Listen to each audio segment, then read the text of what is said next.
Well, hello YouTube, it's me, Fortmaster, and welcome back to another game theory reaction. And this one is a Buckshot Roulette related theory.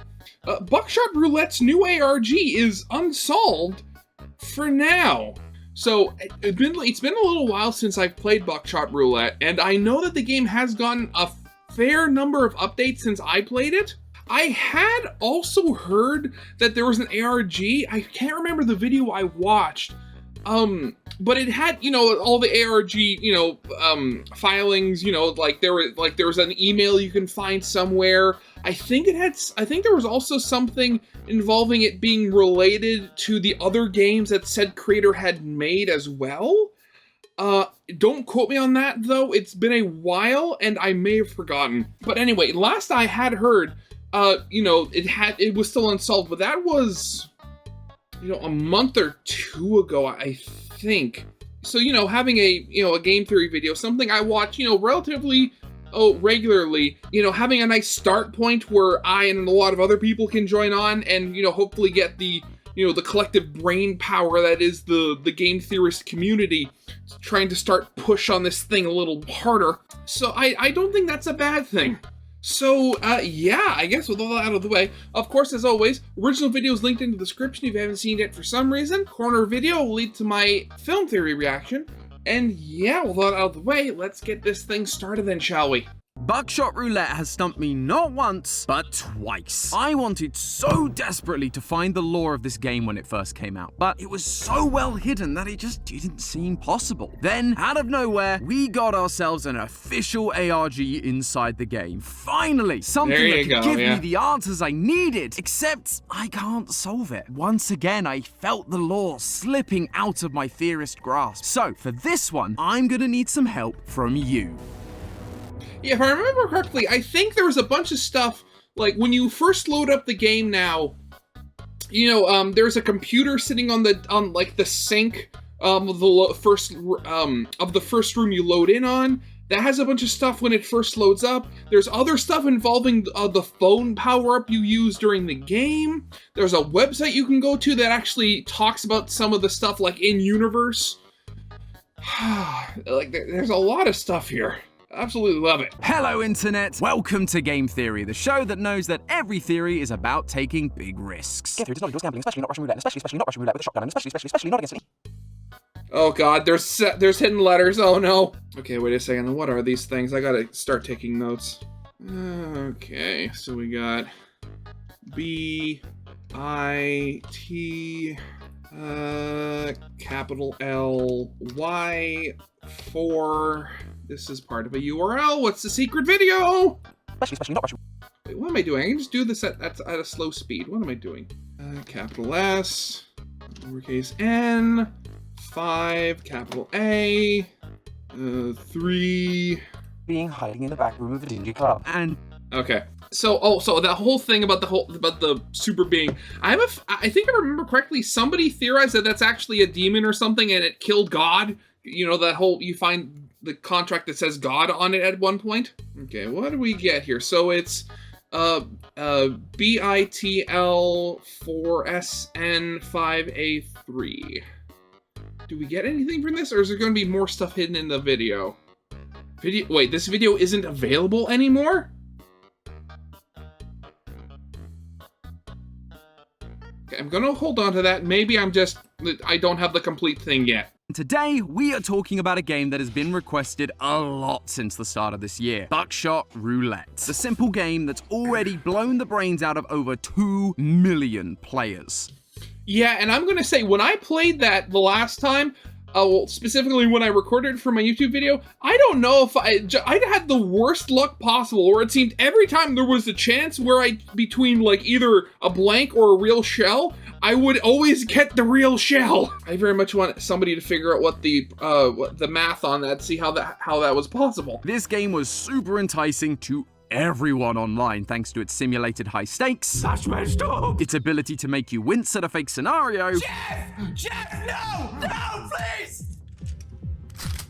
I'm an idiot. And of course, a feeling that there was more to this game's story than meets the eye. What are the lore implications of that? But that final point never Yeah, really Mark. revealed itself. Sorry, Mark. Don't get me wrong, I certainly tried, as did many others. But it never felt like anyone had a full grip on what this game was supposed to be about. That was, until April of this year. Hidden inside the April update for the game was a small detail that changed everything. A live email address. And from There you are, that's came the one a I was website talking and about. a whole ARG that was designed to do just that. Help us understand the Buckshot lore. Immediately my passion was revitalized, and I threw everything I had at this ARG, trying desperately to find the answers. And while I and the community have certainly found a good amount of stuff, we're still missing one vital clue to busting this whole thing wide open. So grab your YouTube-friendly firearms theorists, because I'm going to need your help. I'm gonna grab to an solve actual this. shotgun. Let me show you the story we have so far, if I and then have one, I don't reveal actually what have you one. can do to help uncover the lore of Buckshot Roulette. You start Buckshot Roulette in the bathroom of a club. You don't really have many options except to click on the door in front of you and move out onto a catwalk where a smoker overlooks the club below. From here, click on the next door and you enter into a small room stuffed with various tech. This is where the shotgun roulette begins. If the name didn't give it away, this game is based on Russian roulette, where someone with a uses a gun shotgun. loaded with a single live round, aims it at themselves, and hopes it doesn't go off. You know, that's the thing. Actually, actually, now I'm wondering, has there ever been a revolver shotgun? Because I know that you have, like, revolver rifles and stuff like that. Okay, so there actually is. Okay. How many shots does this actually hold? Because I know shotgun shells are pretty big. Because, like, looking at the size of that, what's that, only hold, like, 4 shots? In Buckshot Roulette, though, things are a little more complicated. There are only 2 players, yourself and the dealer, and you have a shotgun with a certain amount of live rounds and blank rounds. Using a combination of counting bullets, logic, and power-ups, the player needs to figure out the order of the shells and use them to deal damage to the dealer while avoiding any themselves. If you get it wrong, you end up with a face full of lead and you're brought back with a defibrillator, which feels like putting a band-aid on a severed limb, but regardless, the third... I mean, it wouldn't be... yeah, it wouldn't be, like, completely useless. It would just be mostly useless. Also, for anybody who's watching this and is just bought the game or going to, I do know that I do know a little bit about the background logic behind, the dealer, and I know that there are a couple things about him. 1, he always uses whatever items he has available if they're able to be used. 2, he doesn't know what shell's currently loaded in a gun until it's the last shell of the shotgun.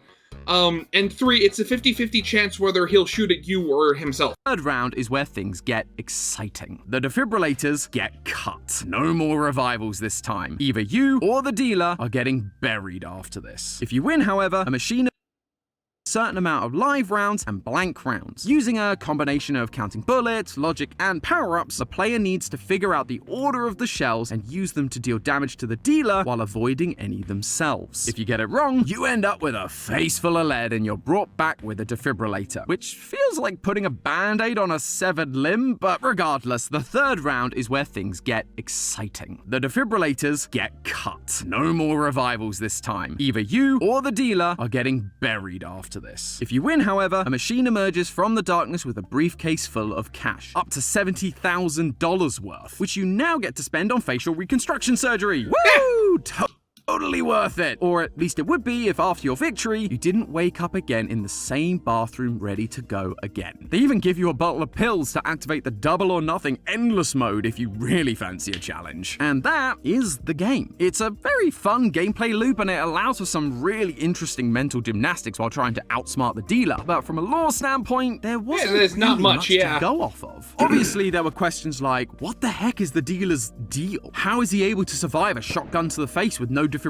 Why is he playing this game at all? But there just wasn't anything I could find to even speculate as to what the answer might be. But then came the April update, and it changed everything. With this update, there was one more change made to the bathroom once you beat the game for the first time. A computer that has been smashed through the mirror with a brain sticking out of it? Checking the monitor reveals it to be a Kony brand monitor that tells you the stats of all your runs. But it also has a strange invitation to register the computer via email. email. You'd have thought that would have been registered to the building already, but nope. Instead, we are given an email address, contact@voltastandardelectronics.com, and this email address actually works. So it doesn't really matter what you send it, you'll just get an automated response back. But that doesn't mean it's useless. Far from it, actually. It says this: "Greetings, and thank you for reaching out to Volta Standard Electronics, the perpetual pioneers of technology. Our Volta Standard Electronics helpline is specifically designed to help you with any questions you might have. For example, here's what we found regarding your query." And then it just spits out this assortment of letters, numbers, and symbols. Gibberish, Following up with, "In case of any new developments, the Volta Standard Electronics helpline will reach out to you directly." If you guys have been around for a while, you probably think you know where this is going, because yes, that is base 64, but simply copy-pasting it into base64decode.org isn't gonna get you the full solution. It turns out this base 64 code is protected by a key, much like you'd find in a Legionnaire cipher. Okay. All we have to do now is find the key, and that comes not from the email, but from a website. If you take a look again at the email and think about it for a second, you'll notice that this wasn't Gmail or Yahoo or some kind of online email hosting platform. It came specifically from the domain voltastandardelectronics.com. So I figured we'd try putting that domain into the search bar, and I was rewarded with this glorious vision of 90s nostalgia. It's not quite Space Jam levels of 90s glory, but it's definitely up there. On this website, we learn that Kony...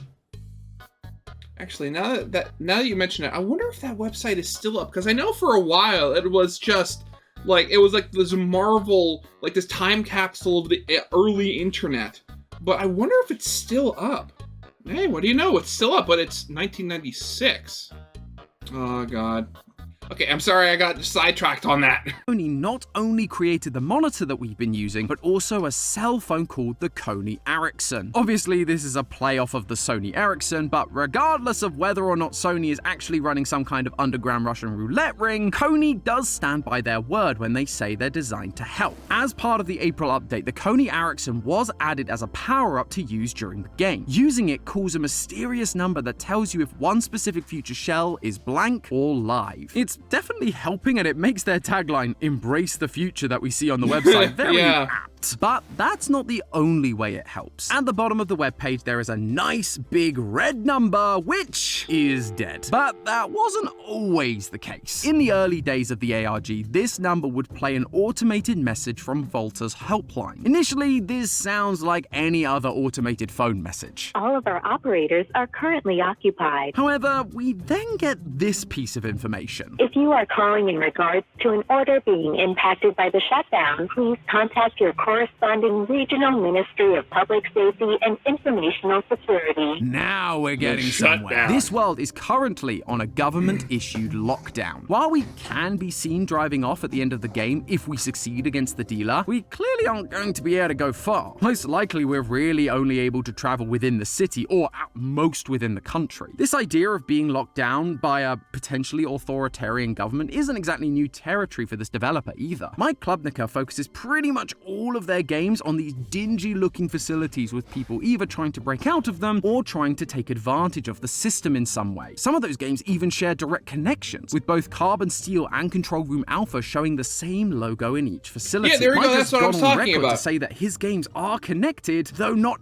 every connection is going to be obvious. So it's likely that Buckshot's lockdown is connected to that shared universe too. But something that is clear is that thanks to this voice message, we now have the key for that email we've been deciphering. That's right, it turns out the thing that got my theorist ears to prick up are also the words used for the key, the shutdown. Maybe this would give us the connections we were looking for, but there was still one minor hiccup. This base 64 code not only used a key, but it was also scrambled using a non-standard algorithm. To descramble it, we needed to use the same algorithm or website, and despite trying a bunch of different websites, nobody could figure it out. The answer eventually had to be revealed to us by the ARG's creator, Rita Radium. This pointed the community to gillmeistersoftware.com, and with that, we could finally read the email we got right at the start. "They won't ever forgive me, or will I not forgive myself? I made a wish upon a falling star, and it brought me nothing but misery. misery. The machine hungers, fed by booming shots and blood and luck. It is fed constantly. It's chewing, metallic and vile, and it still brings more comfort than the dance of hell below. This poem offers some pretty obvious parallels to what we've been experiencing in the game so far. The dance below would be referring to the nightclub we see below the catwalk as we start the game. The line about booming shots matches us shooting each other with shotguns, and the fact the machine is fed by it, as well as blood and luck, seems to be referencing the dealer himself. It would make a lot of sense for him to be a machine of some sort, able to survive a shotgun to the face and not needing any kind of defibrillation to be revived. That phrase, the machine hungers, has also shown up before. It's how Mike signed off one of his community updates. Quote, "The machine hungers for more. Greed everlasting. Mike Klubniker, CR Channel, and Volta Standard Electronics." Him signing off with Volta Standard Electronics, along so with that Volta phrase, did "the something machine very hungers," weird. would seem to indicate that Volta is responsible not just for selling cell phones and computers to this strange facility, but for the monster that's running these backroom roulette games. Although, the idea that it hungers does seem to imply a lack of control over the situation. Like they are somehow responsible for bringing the machine to life, but are now unable to keep it satiated.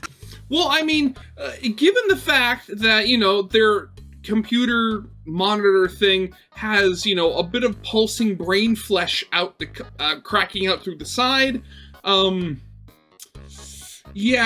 believe that they might have been interfering with powers beyond their comprehension. Also, there's something I literally just remembered, and this was talked about in the previous video I watched about the ARG.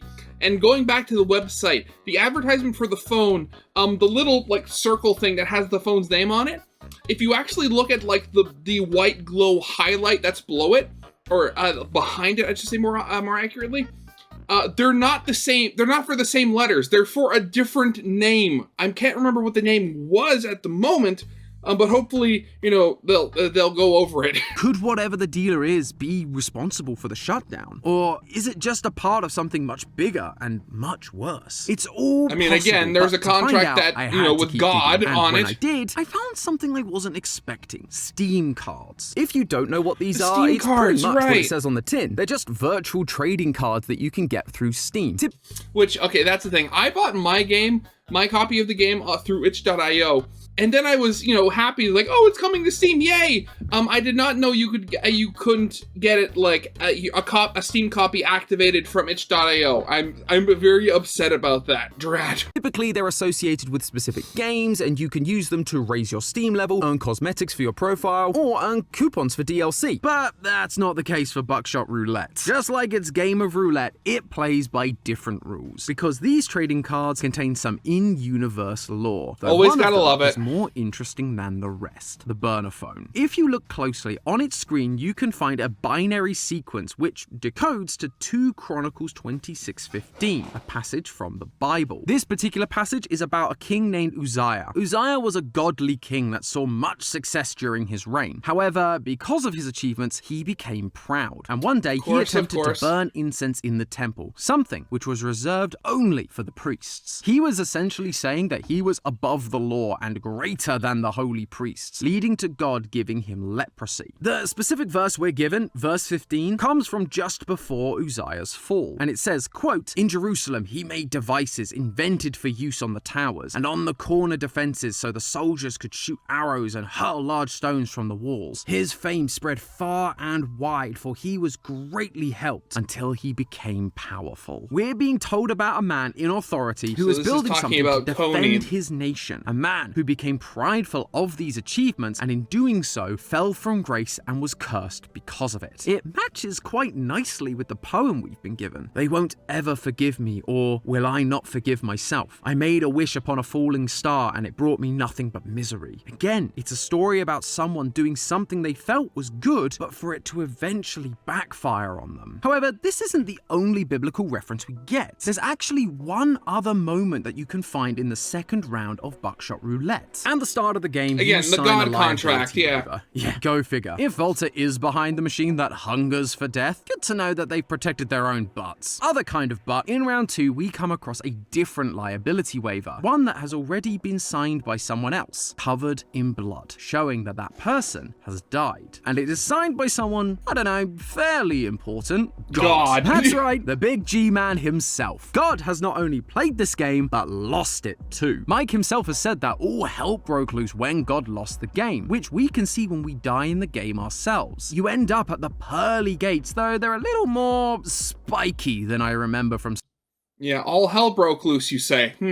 Sunday school. That being said, if we consider this alongside the Bible verse about Uzziah, it makes me think that we may not be talking about a literal God here. In that quote from Mike about hell breaking loose, he also describes God as just your average creator of the universe type of guy. What if God in this instance isn't actually the biblical God, but instead a man who considers himself to be God? A man who, much like Uzziah, built a great and prosperous world, and so began to become prideful, thinking himself greater than everyone else, a god amongst men. But also like Uzziah, this would lead to his eventual downfall. When taking things into his own hands, our poem writer saw everything around him collapse, all because of his pride and hubris. The question is, who is this mysterious writer and what is it he did to cause this downfall? This is where Mike's other games come into play. After selling 1 million copies of Buckshot Roulette, which is really commendable by the way, Oh we yeah, got definitely. a new trailer for the game, and in just a few frames, we saw some words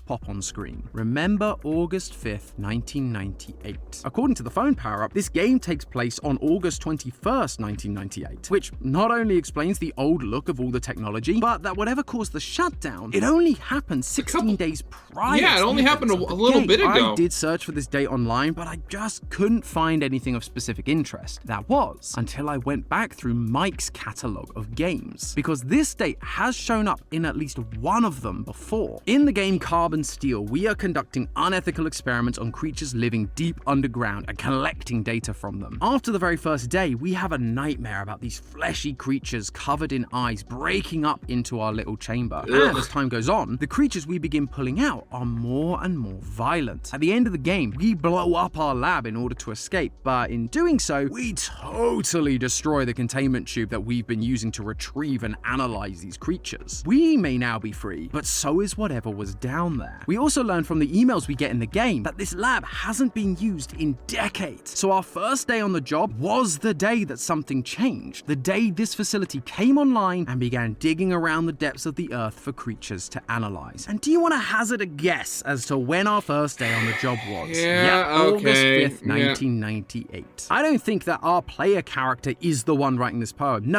Instead, I think it is whoever was in charge of this operation that was willing to torture these creatures in the name of science. That is what led our character to look for freedom and in turn caused the shutdown. These monsters that we've angered are now free to take revenge on the planet, and it all began on August 5th, 1998. Finally, it felt like we were getting somewhere with this game's lore. But And sadly, where does this the is brick where wall our come journey in? hits a bit of a roadblock. If you go back to the site, you'll find a big yellow star next to the phone. If you click it, it brings you to a secret login page. Perfect! We just need to find the password. Well, that's kind of the problem. Nobody can figure out what the password is. According to the creators, we have all the clues we need to solve the password, and that 1 million download trailer we got, yeah, that was supposed to try and give us a hint. But despite all efforts analyzing this thing top to bottom, we still can't really figure out what it is. For example, in that trailer, there was also a secret caption that read Cupio Dissolvi. It's Latin for I want to dissolve, and refers to the Christian desire to leave life and join Christ in heaven. But over time, the meaning has evolved to also involve the general desire for one's own death. Feels apt for a game about roulette, but whether that means anything for the password puzzle is unclear. We also have references to other religious ideas. In the May update, Mike ended his post with a single V and a bunch of blank spaces instead of his usual sign-off. When the game got 2 million downloads, another very impressive achievement, Mike posted a different signature that looked like this. If we we add the V from the first signature and then use a basic Caesar cipher, we can find the phrase Taci maledetto lupo, a line from Dante's Inferno that translates to silence, accursed wolf. This particular line is known as the volta of the first sonnet, as in Volta Standard Electronics. Oh my god, in Italian, really? Volta means turn, and in Italian poetry, it is usually the 9th line of a 14-line sonnet, in which there is a large shift in the tone or subject. In the official Discord, someone suggested that the poem found in the ARG email has 9 lines, just like Dante's 9 Circles of Hell, to which Rita replied, "Smart kitten." Though this post has been removed, so it's hard to say if it's still relevant or whether things got changed. Finally, there's the phone, because it always comes back to the phone. I didn't mention this earlier, but you may have noticed that this phone's keys aren't exactly standard. The voicemail logo is a sideways ampersand. The number 9 contains a capital LOL instead of WXYZ. There's also an extra line of buttons that contains letters like WTF,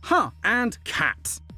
Yeah, at this point, I'd agree with that sentiment. I am 100%.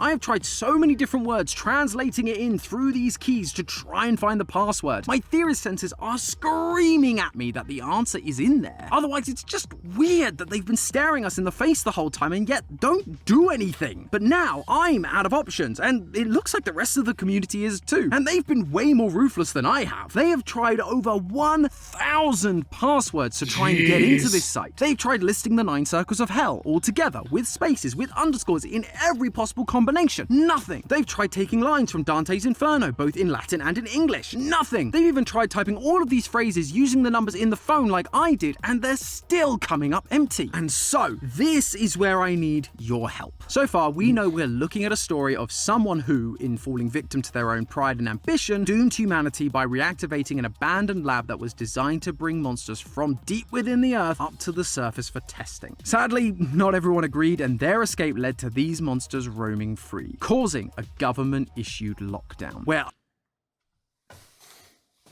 underground roulette rings and dance clubs now thrive as people desperately seek some kind of excitement or financial dance reward clubs! in this broken world. I wouldn't be surprised if there's more connections to Mike's other games as well. The other side is about someone trying to break out of a giant government shelter, only to realize that they were right and there are monsters out there. That monster is very much spider-like, and in Control Room Alpha and Core, we also encounter spider-like monsters, with Core also showing us a mechanical heart in a facility. A machine that hungers, maybe? And those spider monsters from Core also look awfully familiar to a certain dealer we know. That's all pure speculation on my part, but Mike has said these games are very carefully connected, and so, with this ARG showing us a connection between Buckshot Roulette and Carbon Steel, I could easily see whatever is behind that password lock revealing to us more about this connected universe. But if we don't work together to solve it, we may never truly know what's going on in this world. So, if you'd like to join me in solving this thing, you can head down to the description where I've left the link to the website made by the community to track what's been going on. They have done an incredible job over there, not just in listing over 1,000 passwords that they've already tried, but also breaking down this ARG